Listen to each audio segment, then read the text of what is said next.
Welcome to Sounds of Resistance channel. Russian President Vladimir Putin is trying to defy the whole world while continuing his unconventional moves in Ukraine. While the Russian army, which is being poured on the territory of Ukraine, is losing more and more reputation with each passing day, it is trying to make a show in international airspace and international territorial waters. Putin knew what he was facing NATO with the Ukraine war, and he suffered heavy defeats by many NATO weapons in the 8th-month period of the war. But he still absolutely does not want NATO to join the war in Ukraine. At this point, the Black Sea can be shown as the most important region, because before the war in Ukraine broke out, both the Russian Air Force and the Russian Navy had taken contradictory actions against NATO troops in the Black Sea many times. During last year's NATO exercise, a British aircraft carrier was harassed and threatened by Russian weapons. However, after NATO's firm stance, Russia was silent. Nowadays, it is seen that the tension between Russia and NATO in the Black Sea has reached the level of red alert. In the published reports and statements, it is stated that a Russian jet intercepted the British warplane and then fired a missile. This was the statement from one of the UK's most authoritative mouths. While war experts interpreted this move of Russia as madness, clear comments about the details of the event came from Ben Wallace. Defense Minister Ben Wallace said on Thursday that a Russian plane had fired a missile near a British plane patrolling international airspace over the Black Sea. An unarmed RAF aircraft routinely patrolling the Black Sea was interacted with by two Russian warplanes on Thursday. One of the Russian planes launched a missile, which Russia said was due to a technical malfunction. However, the emergence of this technical malfunction, just as it encountered the RAF aircraft, brought many question marks to mind. Russia seems to be trying to stay away from the issue while trying to openly threaten NATO. Defense Secretary Ben Wallace said patrols were temporarily suspended but would be resumed later, accompanied by fighter jets. In light of this potentially dangerous engagement, I have raised my concerns to his Russian counterpart, said Wallace. Russia acknowledged that the incident took place in international airspace. Detailing the incident, Mr. Wallace told Parliament, "I would also like to share with Parliament the details of a recent incident that occurred in international airspace over the Black Sea. An unarmed civilian-style RAF RC-135 rivet linkage routinely patrolled the Black Sea on 29 September, interacting with two Russian armed Su-27 fighter jets.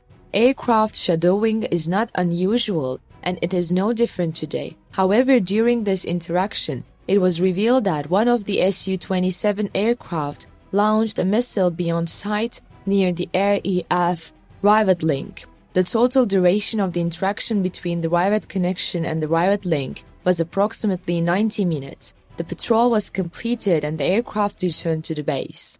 As it can be understood from the statements, it is observed that this event may cause a serious tension. However, British Defense Minister Ben Wallace said that they believed Russia's failure discourse and agreed that this missile firing was the result of malfunction. Wallace suggested that the Black Sea incident showed that the Russian military was not beyond deciding that the rules did not apply to them. He also asked the public to believe that Britons sometimes attempt to walk a tightrope in response to Russian aggression, saying that calibration was incredibly important to him. Wallace stated that they were dealing with the president and even with a Russian force who, as we saw from the rivet connection incident, did nothing more than miscalculate or actually decide that rules weren't right.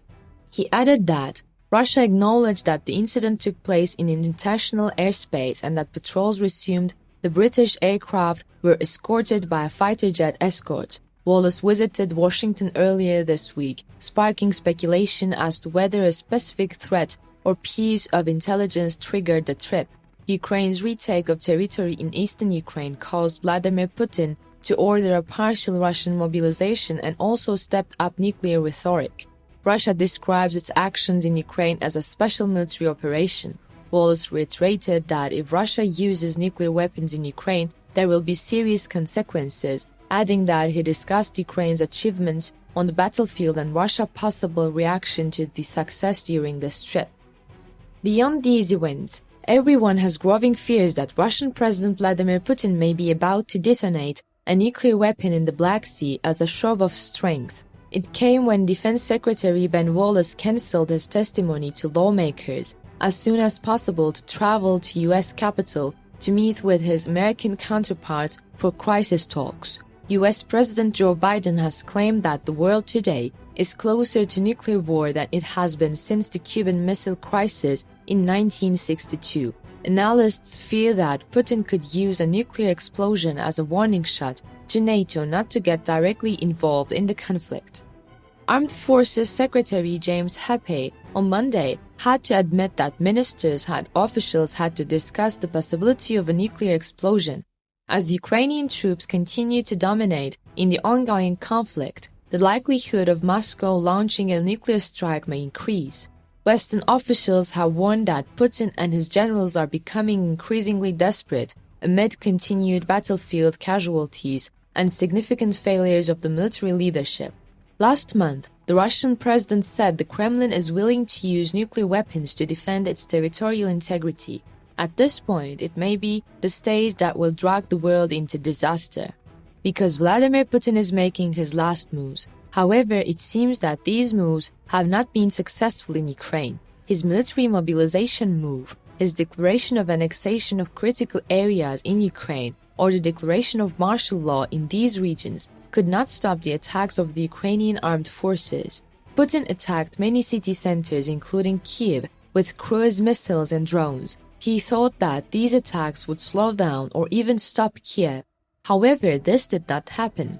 At the last point, it is understood that the Ukrainian armed forces will not stop, no matter what Putin does. For this reason, Vladimir Putin may want to intimidate the whole world by putting the weapon move that everyone fears on the table. One proof of this is that on Monday, Kremlin spokesman Dmitry Peskov told reporters that Russia could use nuclear weapons to defend newly annexed areas in eastern Ukraine. The allegation comes as the Russian forces continue to be driven back into eastern Ukraine. Top Western officials say that Russia's missiles are slowly running out. Although Russian stocks are large, they are by no means endless. When you look at the number of missiles launched in the last few months, this is considered a problem here. Russia's ability to continue the satisfying barrage of precision weapons is now getting to the point where it becomes unsustainable. Moscow's also lack of officers on the field and at the battlefield command level is also emerging in recent reports. In the face of failure, there's a preference for scapegoating and firing people rather than fixing systemic mistakes. There is probably a critical lack of continuity of command. Putin has many problems to solve in Ukraine. However, these problems increase after every move he makes. For this reason, in order to solve these problems for the road, he can use the strongest trump card in his hand to achieve victory in a short way.